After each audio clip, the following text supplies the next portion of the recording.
तन से नहीं, मन से। तो यही कहा कवि ने कि ऐसे लोग हैं कि घाव तो सह जाते हैं लेकिन वासना के विकारों को नहीं सह पाते।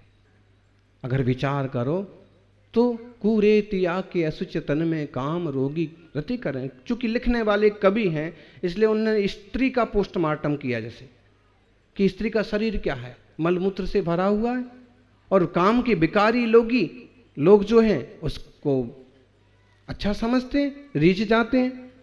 फिर और उदाहरण दिया कि देखो कोई मर गया, सड़ गया, शमशान में पड़ा है, अब कौए चोंचे भर रहे हैं, कौए मांस के टुकड़े निकाल निकाल के खा रहे हैं उसमें से। ऐसे ही तो वासना वाला ये व्यक्ति है। अकेले प्राण ना हो बे शरीर में तो वो ऐसा ही तो है, तो इतना राग क्यों करना। फिर एक और कहा आगे कि संसार में विष बेल नारी तज गई योगीश्वरा। इस पर तो लोग प्रश्न भी करने आ जाते हैं कि विष बेल क्यों कहा स्त्री को। हाँ, और कई तो कोई अगर मजबूत जबरदस्त महिला हो तो झगड़ा भी करने लग जाएगी। वो तो अच्छा हुआ कि कवि महाराज जो है वो 18वीं शताब्दी में हुए और पहले ही चले गए। आज का अगर जमाना हो तो महिला आयोग में सबसे ज्यादा परेशान वही होते। संसार में विष बेल नारी तज गई, बोला तो बोला कैसे हैं, अरेस्ट हो जाते। बोला तो बोला कैसे, अभी भी कभी कभी पूछने लगते हैं। इसका आशय समझो कि अगर कोई ज्ञानी आत्मशुद्धि करना चाहता है तो मोक्ष मार्ग के लिए परिपूर्ण सक्षमता एक मनुष्य शरीर में भी पुरुष को ज्यादा क्षमतावान माना गया है। महावीर स्वामी ने स्त्री को कम नहीं लिखा है, लेकिन उसकी अपनी बॉडी की एक मर्यादा है, उसकी अपनी क्षमता है, उसकी हड्डियों की अपनी क्षमता है, उसकी सोच की एक अपनी क्षमता है। इसलिए हम पुरुष के तराजू पर उसको नहीं रख सकते। उन्हें सम्मान मिलना चाहिए, वो भी साधना करें, लेकिन उत्तम संगठन पुरुष को हो सकता है। इसलिए पुरुष, और देखो ज्यादा चालाक भी पुरुष ही होते, और देखा जाए तो वासना की शुरुआत भी प्रायः पुरुषों की तरफ से होती। तो जैसे एक तरह से उसको कसने के लिए, डराने के लिए, समझाने के लिए कहा कि संसार में स्त्री जो है क्या है, विष की बेल के समान है, उलझना मत, नहीं तो जहर है। समझाया है कि तू आत्म कल्याण कर ले, तेरे पास अवसर है। संसार में विष बेल नारी, फिर इसको चेंज भी कर दिया किसी ने, संसार में विषयाभिलाषा तज गए योगीश्वरा। जो योगीश्वर हैं वो ये सब छोड़ करके ध्यानत धर्म 10 पैणी चढ़ के शिव महल में पगधारा, और 10 धर्मों को अपना करके तो मोक्ष पहुंच गए, पार हो गए। ज्ञानियों, संसार से पार जाना है तो परम ब्रह्म स्वरूप में रमना होगा, अपने चैतन्य स्वभाव में डूबना होगा। किसी के साथ भी अन्याय ना हो, किसी के साथ दुर्व्यवहार ना हो। ध्यान रखना, हम किसी और के साथ तो क्या करते हैं, हम अपने ही साथ करते हैं। विकार हुए सबसे पहले प्रभावित कौन होगा, हम। क्लेश हुआ सबसे प्रभावित पहले कौन होगा, खुद से ही शुरुआत हो रही। क्लेश किसको हो रहा, विष बेल जो है ना, महिलाएं हैं, उनका वैसा उदय है। फिर विष बेल क्यों, विष बेल इसलिए कह दिया क्योंकि विष तो तुम्हारे अंदर है। अगर तुम्हारे अंदर विकार नहीं है तो महावीर स्वामी के समूह में 12 सभाएं लगी हैं, सब बैठे हैं, उन्हें कोई विकार नहीं है। मुनिराज की सभा में सब बैठे हैं, उन्हें कोई भी लेना देना नहीं है। सन्मार्ग का उपदेश देंगे, तत्व की बात बताएंगे, अपने रास्ते निकल जाएंगे। ऐसा मंगलमय वीतराग शासन अपने को मिला है, जिसमें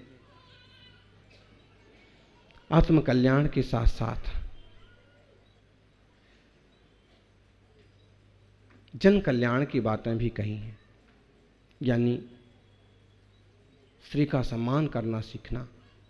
एक नीति है कि पत्नी पत्नी तो है, लेकिन जब सलाह देती है तो मंत्री के समान है, जब भोजन कराती है तो माँ के समान है, जब पूरा ध्यान रखती है तो बहन के समान है।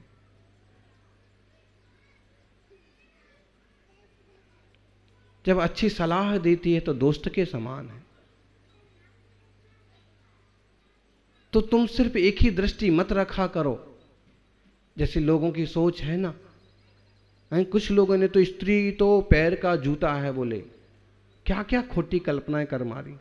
लेकिन महावीर स्वामी कहते हैं कि वो भी एक चैतन्य आत्मा है।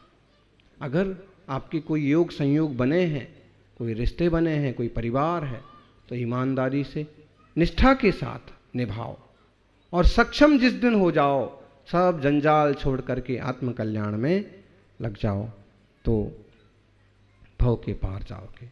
ब्रह्मचर्य, अपने ब्रह्म स्वरूप में चर्या करना, एक निष्ठ खड़े हो गए। आदिनाथ स्वामी बैठ गए ध्यान में 6 महीने तक, 1 साल तक ब्रह्म में लीन है। ऐसा मंगलमय है धर्म और तत्व अपन समझें, स्वीकार करें। युवाओं, जब तक माता पिता परिवार की आज्ञा से गृहस्थी में प्रवेश नहीं करते हैं, तब तक एक तरह का ब्रह्मचर्य का संकल्प रखना चाहिए, ताकि मन भटके तो अपन उसे समझा सकें, अपनी ऊर्जा का, अपने विचारों का, अपनी शक्ति का संरक्षण कर सकें। बहुत बड़ी ऊर्जा होती है ब्रह्मचर्य में, बड़ी शक्ति होती है। तो लो पूज्यम हवे बम बम, इसको ऐसे कहा कि ब्रह्मचर्य त्रिलोक पूज्य है। और जब इसकी प्रशंसा की जाती है तो यहां कह दिया कि जो जितना उत्तम ब्रह्मचर्य को पालन करता है, उस व्यक्ति में उतनी ज्यादा रिद्धि सिद्धि शक्तियां होती हैं। उसके हाथ के इशारे से भी सूरज चांद हिल जाए, उसकी मनसा से पानी बरस जाए, उसकी मनसा से बादल छा जाए। तपस्या से फलता है, वचन भी फलता है, जीवन भी फलता है, मन भी फलता है। और आप तपस्या करते हैं तो कहीं ना कहीं वह देश, समाज, परिवार, खुद के विकास के लिए होता। दूसरी बात हमने कही कि कुछ लोग ऐसे हैं कि 10-10 बार खा करके, दिन में 10-10 बार खा करके 10 लोगों का अनाज खा जाते, नुकसान करते हैं 9 लोगों का। और कुछ लोग ऐसे हैं कि 10-10 दिन उपवास करके 10 लोगों के लिए अनाज लुटाते हैं।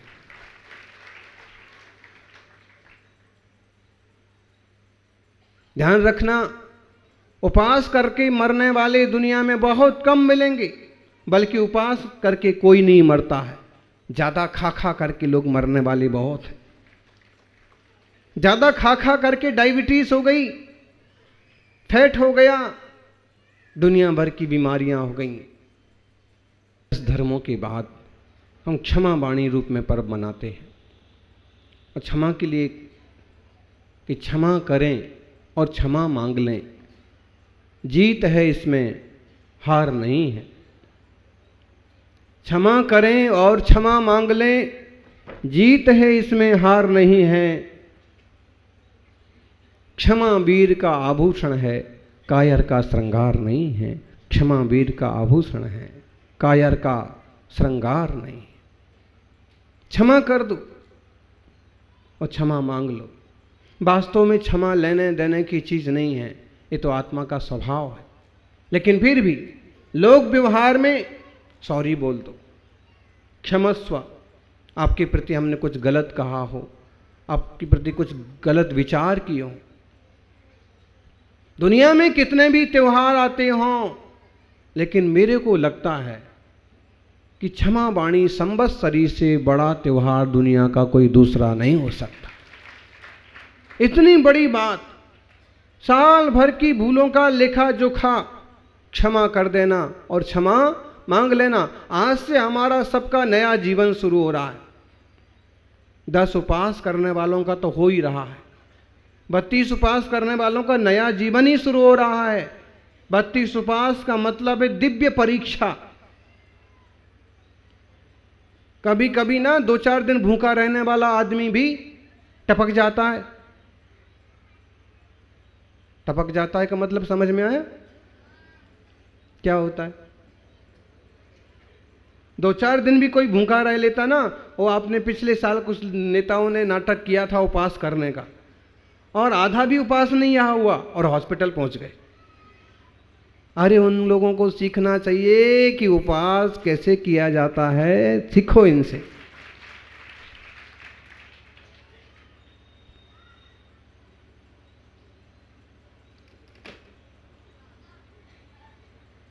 दिव्य तप है, दिव्य परीक्षा है।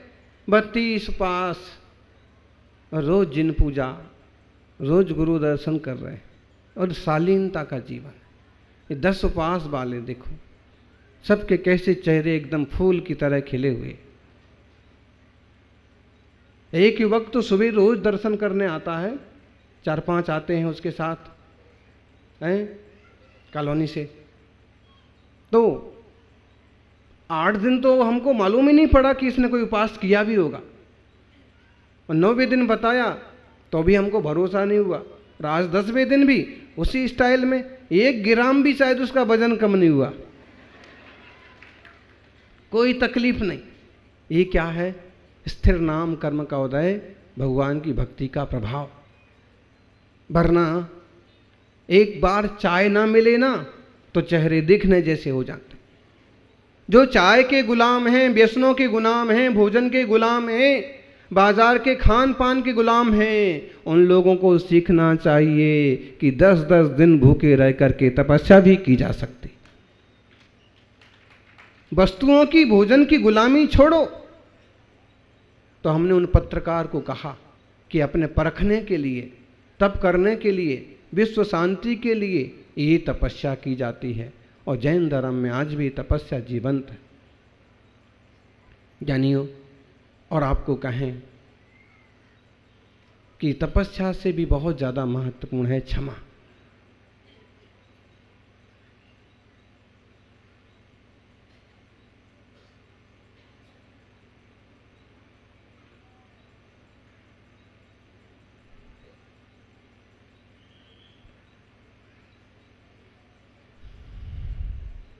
सबसे ज़्यादा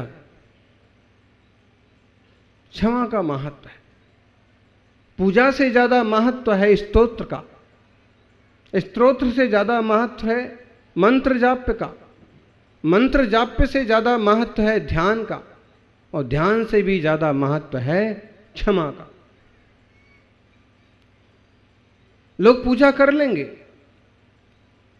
लेकिन स्तोत्र नहीं पढ़ पाएंगे, स्तोत्र पढ़ लेंगे लेकिन मंत्र जाप नहीं कर पाएंगे, उसमें मन नहीं लगेगा।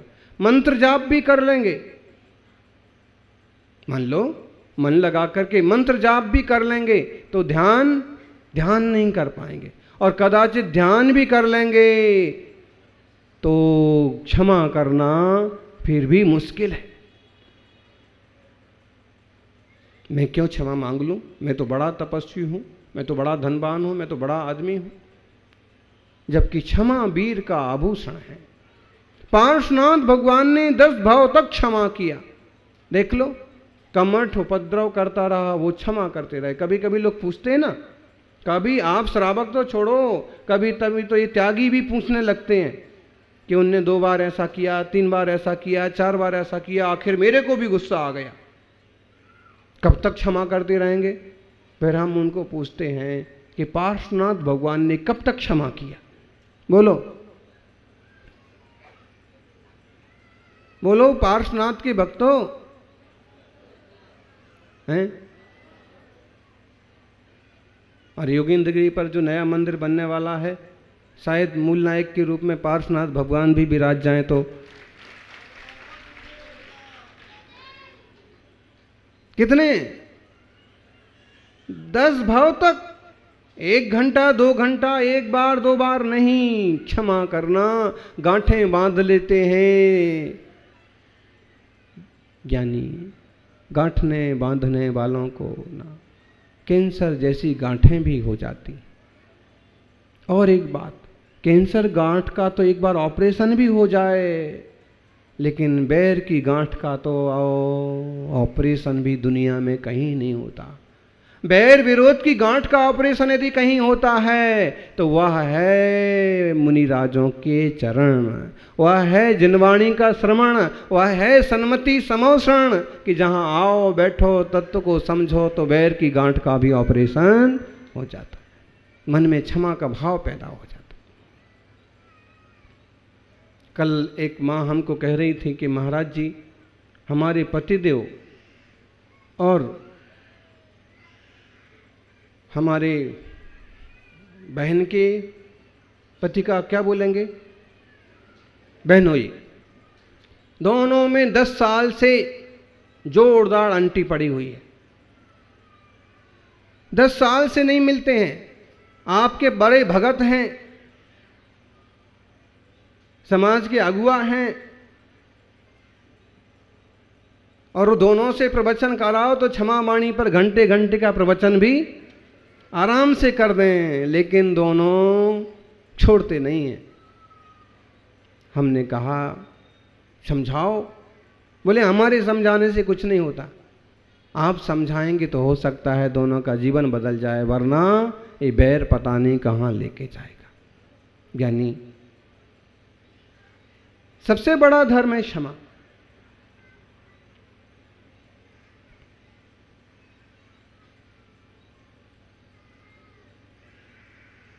गलतियां हो जाती हैं, क्षमा कर देना, क्षमा मांग लेना, इसमें जीत है, हार नहीं है। मैं कैसे झुक जाऊं? ज्ञानी जो झुकता है वो उठता है, जो अकड़ता है वो टूटता है, बिखरता है। इसलिए विनम्रता बहुत बड़ी चीज है। 10 धर्मों में और किया क्या है? यही तो किया है ना, पहले दिन, दूसरे दिन, तीसरे दिन एकदम प्योरिटी, प्रोसेसिंग। कैसी प्रोसेसिंग? ऑटोमेटिक। मशीन है ना, प्लांट लगाया महाराज जी बोले हमने, ऑटोमेटिक प्लांट है, बस यहां से बस गेहूं भर के डालना पड़ता है कि वहां से गरम गरम रोटियां निकल आते।